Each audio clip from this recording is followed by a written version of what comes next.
Hi, this is Randy Finney with Right Side of the Chart, and this is a closing market wrap for the week ending Friday, October 19th, 2018. In this video, I want to take a look at we'll take a look at what happened this week. Just a quick overview. I think most of you are aware of what the markets did, but we'll take a look at some of the implications that this week's trading range had, and we'll take a look at the bigger picture. More importantly, where we might be headed next week and beyond. All right, so starting out here, just a quick recap. What pretty much happened this week, which was we went nowhere. We went we That would be a little bit of an understatement because we actually had a pretty good trading range. But as I circle right here, this is where we gapped up. That's Friday's opening candle right here.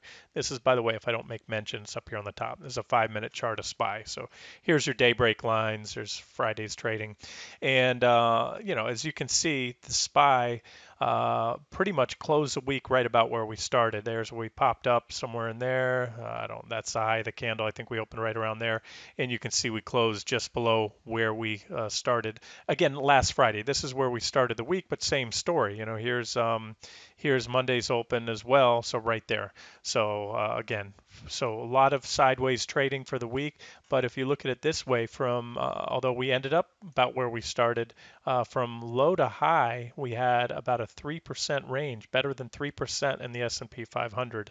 And there's some implications to this that I'll get to in a second when we look at the daily charts. Now, on this is QQQ, same thing, 5-minute chart. So you can see there's our pop gap up on last Friday. There's Monday's open right here, somewhere in that red candle there. And so same story. We essentially went virtually nowhere, although we had a big range. But we closed the week down from about where we opened last week down to flat. We'll call it flat. Let's not split hairs here. But the story was there was a ton of trading opportunities here in the QQQ. If you're an active trader, my primary trading style is a swing trader, but and when volatility spikes, this is when you can swing trade and fast forward. And what I'm talking about is day trades. When you have intraday ranges, and that's most days have had ranges about 2%. Close to it in the last week or so. And if you're trading, intraday, when you don't have overnight risk, that's what differentiates a day trader and a swing trader or a trend trader or an investor. Day traders are in and out, so they don't have to worry about opening gaps or anything. So you can take a larger position size and make it worthwhile if you're trading NQE mini futures or TQQQ or SQQQ, which is 3 time leveraged. And you can get a 1-2% swing in the Qs in a day. You're talking 3 to 6+%. Again, if you're using futures, a lot more than that. So that's what this week had. Now, what this did. There's our lows last week. Let's jump out to the daily chart and take a look at the implications of this. As I mentioned last week, get to a clean board here without any annotations. All right, so as I mentioned last week, we were extremely oversold. And what I'm referring to is one of the best metrics for trying to judge whether the market's oversold or overbought is the RSI, relative strength indicator. Anything 30 or below is considered oversold. That's the blue line. Anything 7 or above is overbought. Last week we hit deeply oversold readings. This is a 2-year chart. As I mentioned, we hadn't been this oversold in years. We didn't even come close to it on those last 2 corrections. And so therefore, that's why I was expecting the markets to hold up last week and park near those key support levels, which they did. I use the analogy of a rubber band. You can only stretch a rubber band so much. The more you stretch, the harder it is to continue to stretch it. I'm referring to one that doesn't snap and break. Just go with them, go with the metaphor. So now that rubber band has come back in. So what happened is we had a little bounce and then we traded sideways for a week. And even sideways trading will, when you have extreme overbought or oversold levels, even if you just traded sideways from that point, you then move that needle, comes back off oversold. And of course, the little bounce helped too. So we closed the week with the RSI right at 38.54, which again, point being, it's up here. It's well off oversold levels. And so there's certainly room now if the market wants to take another sharp leg down. It can go either way. The market can certainly take a sharp leg up. There's plenty of room on the upside. We're not even close to we're coming off oversold readings. But if it wants to take another leg down, the scenario that I've talked about and my preferred scenario I'm still leaning towards is about another 11% down in QQQ, 8 or 9 or so in SPY. And I just want to say that we have a green light.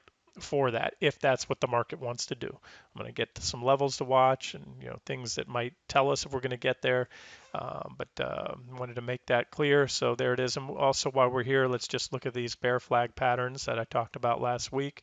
We had on QQQ.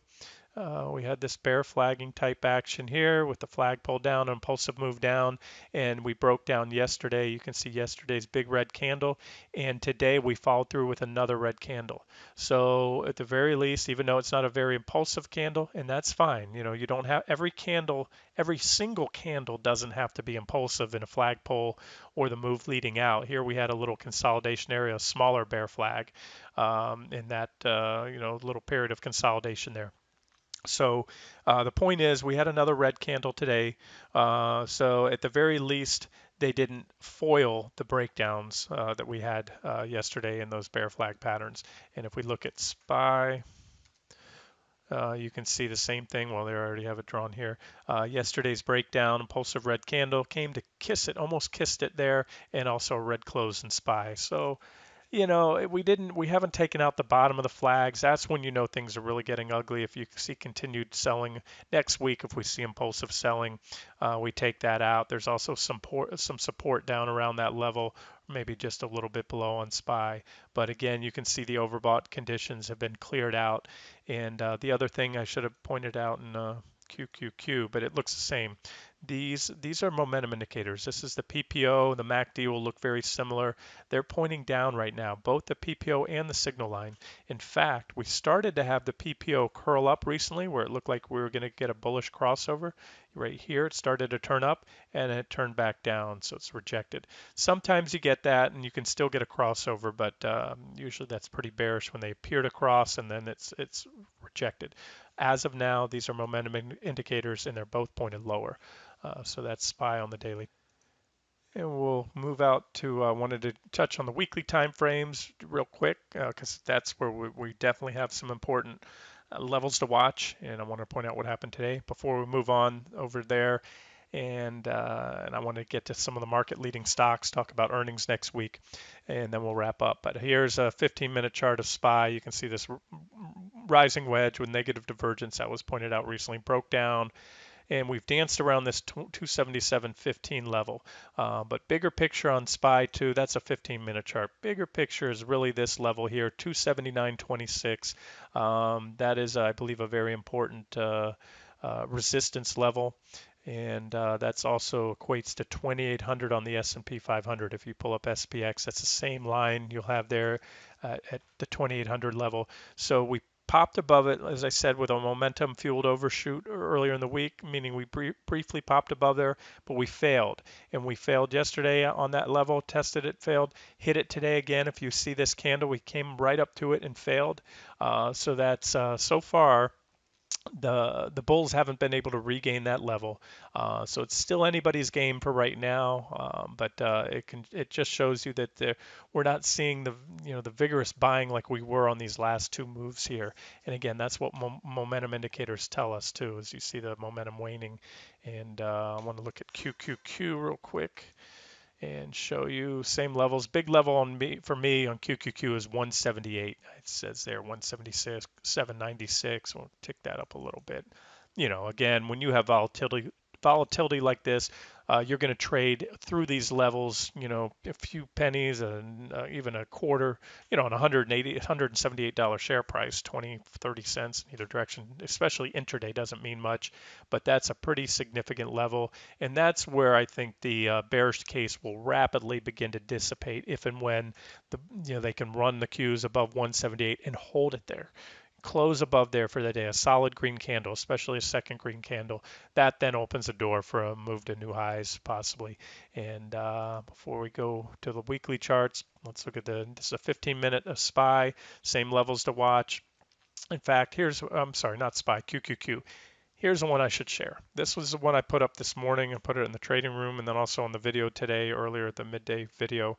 And at the time, if I recall, we were right here at this 175.67 level. And even before we got there, I had a scenario I shared in the trading room of a reversal there. having us hit that level and come back down, which is what we did. So you can say what you want, but one thing you can't say is that the markets are not behaving very well to the technicals. They reversed almost perfectly. Yeah, there's a little bit of pops through their intra period, but you can see these 30-minute candles all close below there. Then a big move down. We danced on the support, then 174.29. Again, same levels that were posted earlier this morning in the trading room, and then around noon in the video. And then here's the thing: once that 174.29 level went, we didn't just limp through it with a small candle like these candles. We went down with a big red impulsive candle. That validates a breakdown, just like you had a trend line break here, and there's an impulsive candle with more impulsive selling. So from there, what happened? Well, we hit the 172.50, which was my next level. I remember I was focused on these four levels today. Bounced up, almost hit that resistance level. Support once broken becomes resistance. Hit 172.50 again. Where I'm going with this, it was a day trader's dream today. You can trade off these levels, so technicals are working well. These are trading ranges that, you know, the market gets in, you bounce between the high and low, you wait for a breakdown. The way you trade these is one of two things. You either short a bounce up to resistance, or you wait for a breakout of resistance to go long, or you can wait for a breakdown of support to go short. So there's a lot of ways to trade this, and so there it is. That's where we're at right now. When I look at this, even though I highlighted these three lines today, I think I also mentioned the 171.50 because that really, I think if that goes next week, that will, if that goes next week, that will most likely trigger some cascade of selling, and I'm going to get to that in a second. What may, what may save the markets if we do break down next week? What may hold them up? May put a near-term floor in any type of sell-off, and that'll be earnings from some of the big market-leading stocks next week. But what I'm looking at here is that boxed area that's really defined by about 171.50 on the bottom. It really, once trading normalized last week after that plunge into the lows on, was it Thursday? Then we had trading sort of normalized there. So this was very brief. We just punched down there quickly, shot back up. So that's why I think 170.50 looks to me like a pretty important number. I think if we take that out, we won't just limp down and test these lows. We'll probably shoot down on through them, is my guess. So those are levels to watch. And then the other levels I posted was, let's go here. I shared this 15. So you know what? I have it on a hourly. I gave it to you on a 15-minute chart today. There it is. That shows a little better. And at the time, we were, if I recall correctly, during the last video, we were right here. I have this symmetrical triangle pattern in NQ. And again, it shows you how tradable the market is. We had run up to the top of the triangle and price resistance right there, that horizontal line, reversed from there, came on down to the bottom of the triangle, and then broke down, and then you had more impulsive selling. So that was pretty bearish. And overall, let me just say this. Going back to these QQQ charts, go back to a 1-minute chart. I've used the analogy recently. It's like a heavyweight fight between two sluggers, and they're duking it out. And yesterday I gave it to the Bulls, the day before to the Bears, the day before that I gave it to the Bulls, and that shows you that trading range. And not just because it was up.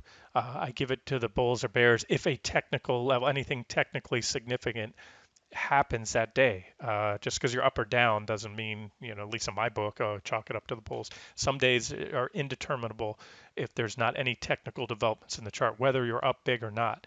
But in recent days, now what I saw today was a big gap up and a rally to about almost 1.7%. Big gain in QQQ. Of course, it ran right into resistance.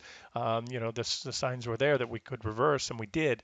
And so the fact that we faded all of those gains and then some. This dotted yellow line is yesterday's close. So that shows you we faded 100% and then some of today's gains. That's pretty bearish. That's a knife through, bulls' hearts. Anybody that bought long, went long there, was smoked by the end, and then we closed it red too. So today, for that technical event and the fact that we failed once again at a pretty important support resistance level overhead on both SPY and QQQ, you have to give it to the bears. But again, this is near-term stuff. This battle is yet to be resolved. It's a stalemate right now. Obviously, the bears have won. If you look from where we were, but I'm talking since the market bottomed. So there it is. Those are levels to watch near term that may give us cues to the bigger picture, which now brings me to the weekly charts. All right, so we have on this weekly chart at QQQ these uptrend lines, and this is the one I'm focusing on now. It's a multi-year trend line, goes back to mid 2015. I've talked a lot about it. It is very well defined. Typically, the better defined a trend line is, meaning more reactions along the way, the more technically significant it is, i.e., if and when it breaks, what you get is when a trend line like this breaks, you don't get you don't get this. You don't get little small candles and doing this and that. You usually get this, a waterfall sell-off. That's what you had here. Same trend line, well, almost identical in slope and duration too. And it also, just like this one, the 40-week moving average, which does such a good job at defining uptrends. You can't even see it here because it's overlapping that the trend line is overlapping it. But it does it just like it was here. So the fact those are my two favorite and to me the most important trend indicators right now in the market, and we're sitting on them. We parked on it today, just like we parked on it back here, and it didn't mean much then until it broke. And so that's what we need to watch next week. We already broke it once intra-week. That doesn't matter because this is a weekly chart. You want to see the weekly close. But if we break it next week and we start to waterfall and we get to a point where it's unlikely to snap back, at best you maybe get a kickback to the trend line and the 40-week moving average. Maybe that would be your shorting up. So keep an eye on that. We are this week we closed below last week's candle. That's also pretty bearish on QQQ. We already kissed that trend line, and as I've talked about in recent videos, usually when you fall after a sharp correction, you come down here like you did here, you hit the 40 week. Here you hit it again. You also hit the trend line, and it was one and done. If you weren't ready to go, and I pointed both of these out, we were short here on the top, at the bottom, we were short on the way down, reversed it because we hit these trend lines. We didn't have the weekly divergences back then on SPY at the time like we do now. We had a divergent high here on QQQ, but not SPY. And I also made mention that we may go on to put in another divergent high months later, and that's what we did. So those were buying ops in my opinion. This one's different. This one is different because of the weekly divergences. This trend line break, we had a trend line break here and everything else. So that's still my scenario, is a swoon down drop of about another 11% on QQQ, roughly 8 to 10 on SPY, give or take on those numbers. And but we need to see these levels go. We need to see them go obviously on a weekly closing basis. But remember, if you wait for a weekly close sometimes on SPY, we could be down, we could be down 10% for the week. It's quite possible. So you want to see maybe an impulsive intra-week break, again, where it looks like very little chance of recovering. And then just to look at SPY real quick. All right, here's SPY. This trend line here goes all the way back to the 2009 low. Okay, so sorry, a little distraction there. So the weekly chart, it goes to the left here, just off the lows back on March 6, 2009. So this defines the bull market, comes in here back in 2016, and it's really done a good job of capturing all the pullbacks and containing all the pullbacks, I should say. We also had that alternative yellow uptrend line, which broke and back tested. So we zoom in here, and again, here's what happened. Last week, we broke intra-week. We parked it right on the primary uptrend line support, the bull market uptrend trend line, and the 40-week moving average, which is the same as a 200-day moving average. This week, we parked it right on there. So again, there's another candle well below last week's body, right at the lower end of that body, and just a hair below. And it's okay. You can move this trend line a little bit. So we'll call it, for all intents and purposes, we'll just say we closed on the trend line. I'll give it the benefit of the doubt because we did close on that 40 week. But the point is we're in a precarious technical posture.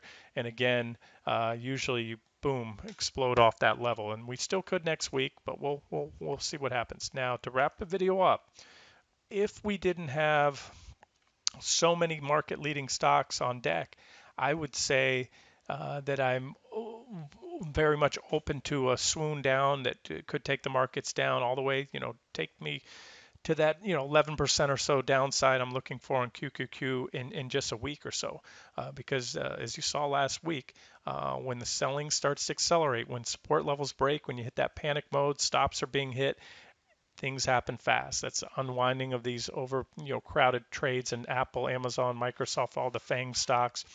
But what we have now, Apple, we're okay on. We don't have Apple reporting to November 1st, although it is sitting on a precarious level right now. I think under 216, Apple's done, drops down to about 197 once it breaks 216 with conviction. There's a minor trend line and then very well defined support. So divergent high. To me, it's more of a matter of time, more of a when than if Apple break down. Maybe another thrust up within this wedge. See, I can extend that divergent high, but Apple has plenty of room to go and keep these divergences well intact. So again, it's a matter of, did they break down? They're probably not going to go very far in front of earnings. Usually a stock will hold up, especially a big company, um, leading into the week of earnings. And that's why I wanted to cover this here. We have next week, we have a lot of big players. Apple, I showed you, got a little bit of time there, but Amazon reports on the 25th of next week, which is, I'll grab my calendar, that's Thursday after the market closes. But you can see already broke down from this wedge here. It's in a very bearish technical posture. I expect, I don't care what happens on or after earnings, I think there's more downside to come in the stock. You can see my targets there. Um, Usually I don't share these on the public site, but it just in general market analysis, this isn't an active trade on the site right now. It's just I'm using this to help align where the market's probably going, and my targets on these market leading stocks do align with my targets on QQQ. Microsoft reports the 24th on Wednesday after the close. So as you can see, you have a lot of stocks, and it's still sitting right above trend line. That is it possible the bottom falls out of the market next week? It certainly is. But you probably this is going to put somewhat of a floor, I think, in the market. These bear flags could play out. We could come on down here. So maybe we get another, maybe a panic sell-off before earnings, 8% or so on Alphabet. But again, this is another one market-leading stock that reports Thursday the 25th after the close. So that's what I wanted to point out here is that we have, from a technical perspective, we're sitting there with just a little, this market looks to me like it just needs a little nudge on the downside. Now, we've been there before and we've rallied. The primary trend is bullish. So sometimes when it looks like the, sky is going to fall, that's when everything rallies and they foil the bearish pattern. So I'm not trying to create confusion here. I'm just saying that until we break those supports, you don't have a green light to throw away the keys on some swing shorts. I guess that's the easiest way to say it. And then of course this may bring in some kind of floor if there is selling next week. And on the flip side, it may curtail any buying. You might see people that want to exit these market leading stocks. Earnings have been so good for so long that expectations are so high. We saw it with Netflix last quarter, not this quarter so much, although they faded the pop last week or earlier this week. But we saw it with some big market leading stocks. When expectations are so high, you have very little margin for error. So if these companies miss or disappoint or give some guidance that they don't like, or sometimes a stock just tops on great rosy earnings because everybody's in it.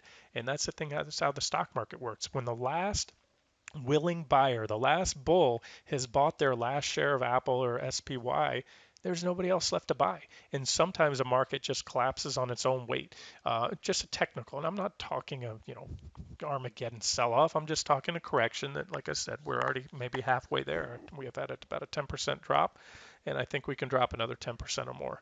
It doesn't matter to me how this earnings season comes out. I think this just may, if anything, slow down that correction that looks to be priced into the markets right now. But it doesn't have to. So like I said, stay flexible. The most important thing as I wrap this video up is have a trading plan. Whether you are short, whether you want to be short, whether you are long or whether you want to be long by a dip, have a trading plan, because one thing I promise you, I can't promise you where the market's going, but I can promise you during periods of increased volatility like this, and you saw it last week, stocks tend to fall a lot faster than they rise. Things happen fast. If we break those long-term support levels that I was talking about earlier, and you wait just a day or two, the market could be down. We could have hit that 10% drop and possibly in 2 days, and then you've missed the move. Or even the first day, if we're down 3, 4, 5%, I don't like taking a stock long or short in what I call no man's land, and that is in between, smack in between support and resistance. I like either going long right after a breakout or a pullback to support like this, or I like to go short as close as possible to the breakdown, or if I believe it's going to happen, like now, I'll be short ahead of it. Usually I am. Usually I start building position when the evidence has convinced me with a pretty good degree of certainty that we're going to go down. So from a swing trading perspective, whether it happens next week or next month, I think we go down. I think the risk reward is skewed to the downside now. And if that changes, and it certainly could, then I'll have to change my tune. I may not go long necessarily right away, but I would certainly start, covering shorts. Like I said, those levels about QQQ 178, the SPY, which is what was that? I have to go back to the SPY to see that, but I already covered those levels. So there it is. And again, important thing is have a trading plan, know what you want to buy or sell or short or stop out of, where you want to stop out, what's going to cause that. Because if you try to start to react and figure things out when we have another, 3-4% down day, I just can tell you from experience, if you don't go in with a trading plan, it's going to be very tough, and you're probably going to second guess yourself and end up at best having paralysis by analysis, where you do nothing, and that's fine too. That's where I should leave it. A final note: if you don't know what to do right now, do nothing. That's the best trade, in my opinion. All right, this has been Randy Finney with the Right Side of the Chart. I hope you have a great weekend.